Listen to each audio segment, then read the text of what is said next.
American walks every day, normal, going to work. He's walking downtown in Manhattan, and all of a sudden,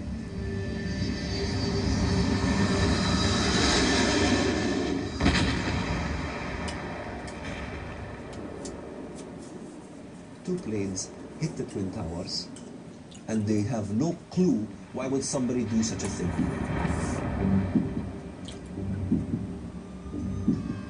Deliberate and deadly attacks, which were carried out yesterday against our country, were more than acts of terror. They were acts of war.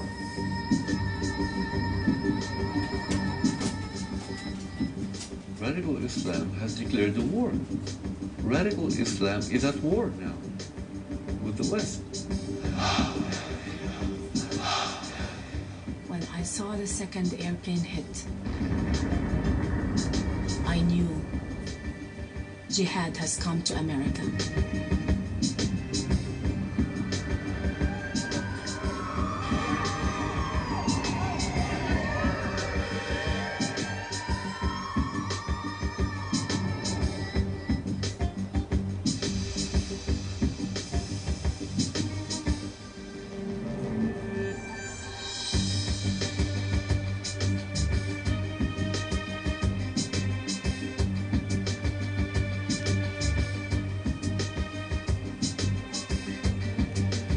What happened in Bali and in Istanbul and now in Madrid are close to home for all of us. The tentacles of terrorism are reaching out to every corner of the world.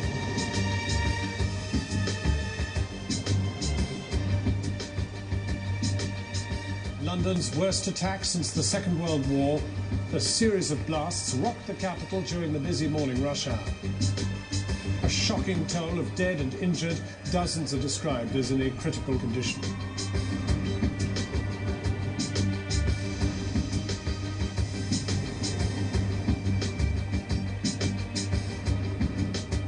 Beslan School number 1 is a scene of carnage tonight. Hundreds of children are feared dead.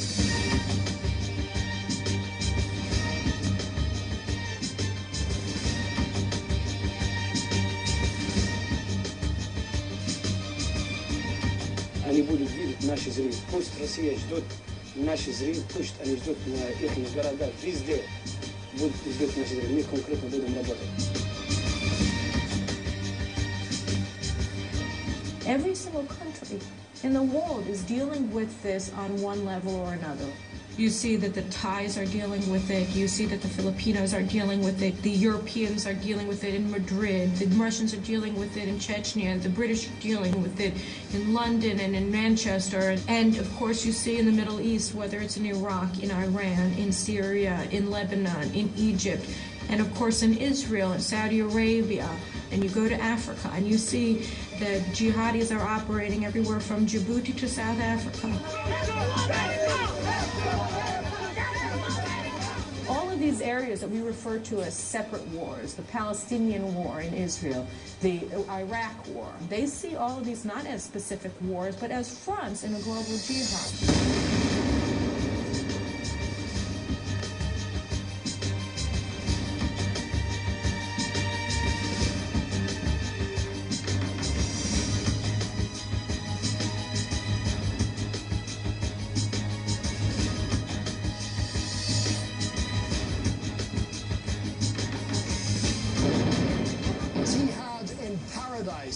Right now, it looks all too possible.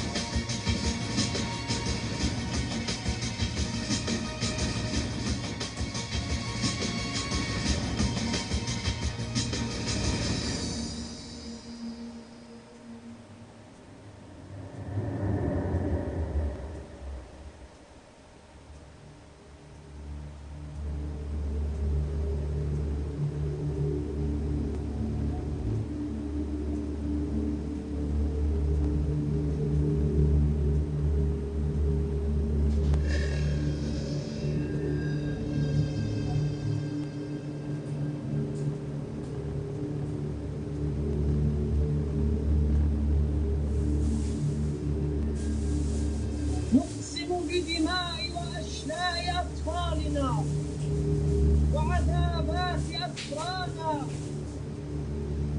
وسنمضي نفجر أجسادنا.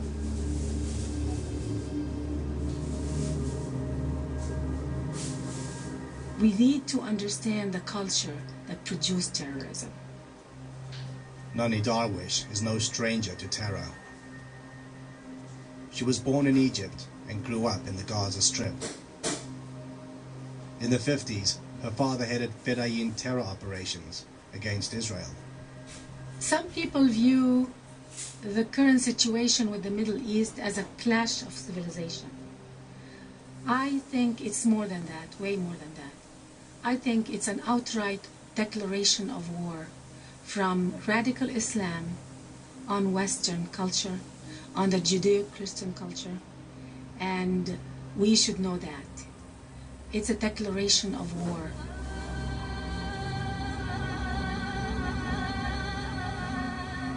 These bombings are taking place not because someone likes to see bodies and count casualties. It's part of a campaign of jihad, holy war, to bring down the West, to undermine the very foundations of Christianity and Judaism. The Islamists hate everything other than what they are themselves. They killed, for example, over 100,000 Algerians who disagreed with their brand of Islam. These are fellow Muslims. There is a particular strand of Islam that has, in fact, challenged what I think is the absolutely central pillar of human civilization as such, namely the sacredness of life itself. إن أشرف الموت هو القتل وأشرف القتل وأعظم الشهادة هو أن يقتل الإنسان في سبيل الله. استطعنا بفضل الله عز وجل أن نربي جيلا عقائديا يعشق الموت كما يعشق أعداؤنا الحياة. I can tell you that as a Muslim, I feel very worried and I feel very concerned. I'm ashamed actually, because I feel that Islam has been hijacked by different fanatic groups. Most people don't realize that Muslims are also victims, because if they disagree, they get killed. Would some Muslim or some Arab who in his heart believes that the Arab terrorism is terrorism, can he say it in publicly? He will be lynched in a Muslim society if he says that Hamas is a terrorist. What is worrying is that there is a silent majority that is not speaking out in a very strong voice against these groups.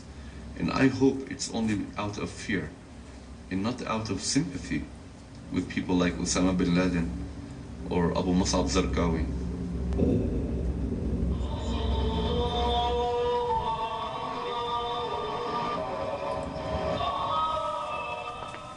The question then becomes, what percentage of the Islamic world supports jihad and could be considered radicals or Islamic fundamentalists?